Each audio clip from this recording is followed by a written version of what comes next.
The shockwaves surrounding the tragic death of Robin Williams continue to reverberate as new details paint a heartbreaking picture about the dark side of the actor who brought so much joy to so many fans. On screen, his performances were explosive, energetic, and wildly inventive. But Robin Williams' brilliance in front of the camera concealed a private sadness. Tonight, inside the last moments of a legend, it's the life and death of Robin Williams. I miss him, and I'm sure you guys do too. What a gift he was to all of us. It's just shocking how fragile life is. I was a kid. It was like the first time I saw an actual human being be as funny as Bugs Bunny. As Hollywood mourns the death of one of its brightest stars, authorities in Marin County revealing new details today, confirming the sad truth about how Williams died. The preliminary, and I again say preliminary, results of the forensic examination revealed supporting physical signs that Mr. Williams' life ended from asphyxia due to hanging. The actor apparently hung himself with a belt, but that wasn't all they found. The inside of Mr. Williams' left wrist had several acute superficial transverse cuts. A pocket knife with a closed blade was located in close proximity to Mr. Williams. His wife, Susan Schneider, told police she last saw her husband around 10:30 Sunday night, but that the couple had slept in separate beds. Mr. Williams was last seen alive by his wife at approximately 10:30 p.m. on August 10th, 2014, when she retired for the evening in a room in the home. And when she woke up the next morning, she didn't see him. At approximately 10:30 a.m. on August 11th, 2014, Mr. Williams' wife left the home, believing Mr. Williams to still be asleep. But just before noon, after Williams failed to answer the door, his assistant grew concerned. At that time, the personal assistant was able to gain access to Mr. Williams' bedroom and entered the bedroom to find Mr. Williams clothed in a seated position, unresponsive, and called 911. Parent suicide attempt by hanging. Please respond. Affirm, they are responding. Had Williams been drinking that night after his repeated struggles with alcohol? We won't know for a few weeks, but at today's press conference, the discussion of a note raised eyebrows. We're not discussing the note or a note at this point, as the investigation is ongoing, and that information will be discussed at a future time at the concluding press conference. Williams had been battling a severe depression and was seeking treatment for it.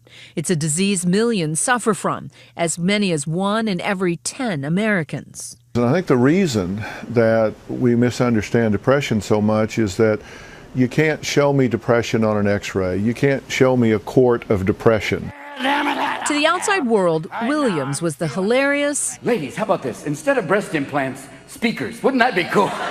Larger than life. I was like, yeah, this is fun, yay! And wholly original comedian. We're gonna play Lizzie Borden? Who made others laugh. Swack, boom, gong! His depression and substance abuse was something he'd struggled with for years. He checked into rehab most recently last month. It's what we call a dual diagnosis scenario, where you have someone that is dealing with the struggles of addiction through the years, and then you put depression on top of that, and the interaction between the two is multiplicative.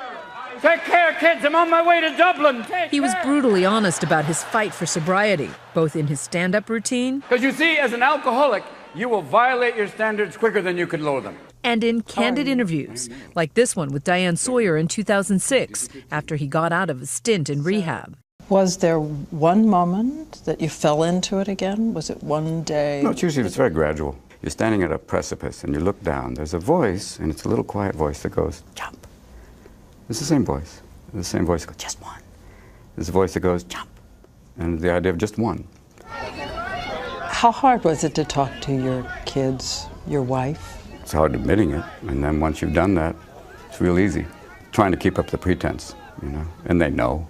The sad thing is, for most people who drink, is that you think that people don't notice. And then you find out later on, we knew. Williams also had open-heart surgery to replace his aortic valve, a surgery that some in the medical community have linked to depression. It is a risk factor that is looked at post-surgically. You want to pay attention to folks that they're unable to engage the world. It kind of visits your mortality. Williams discussed his own mortality with our Barbara Walters less than 2 years after his surgery. You said that the surgery was humbling. Totally. This is the big one. This is the one where they're dealing with the ticker, the main. The only other one that's more invasive is brain surgery. But it wasn't just health issues. Williams also had stress in his personal life. He was twice divorced and was honest about the financial pain it caused, telling Parade magazine, "Divorce is expensive. I used to joke they were going to call it all the money, but they changed it to alimony. It's ripping your heart out through your wallet." In that same interview, he said he was downsizing his life and could no longer afford his 653-acre weekend estate in California's Napa Valley. He listed Villa Cerezo, or Villa of Smiles, for nearly $30 million shortly before he died. The 20,000-square-foot 5-bedroom estate features a massive home theater, tennis courts, and beautiful views of the Napa Valley. And the home is still on the market. His professional life may have proved stressful as well. Last year, he returned to TV once again for a CBS show called The Crazy Ones, telling Parade magazine that, quote, "the idea of having a steady job is appealing." But the show was canceled this past May after just one season due to poor ratings.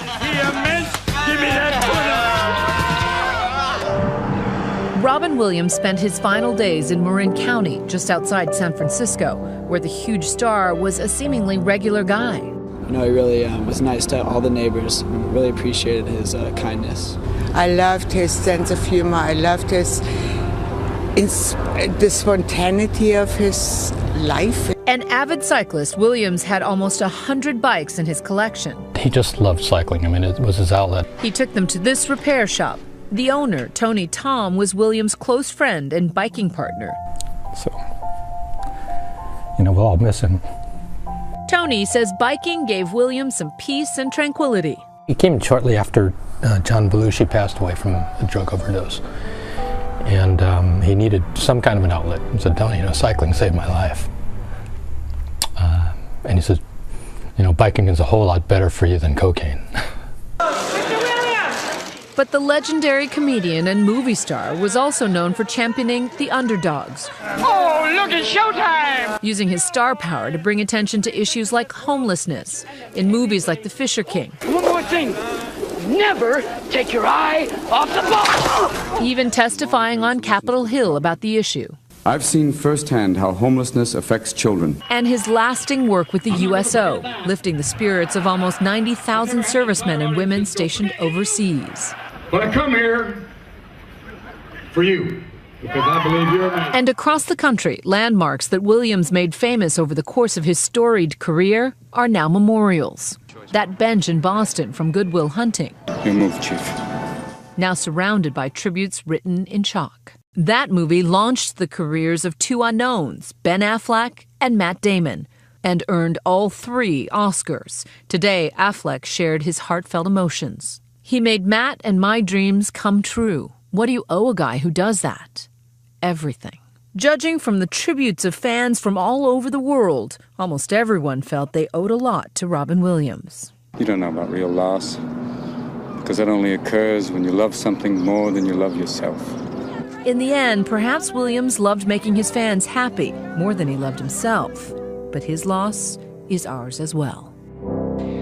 An epic talent, a lasting legacy.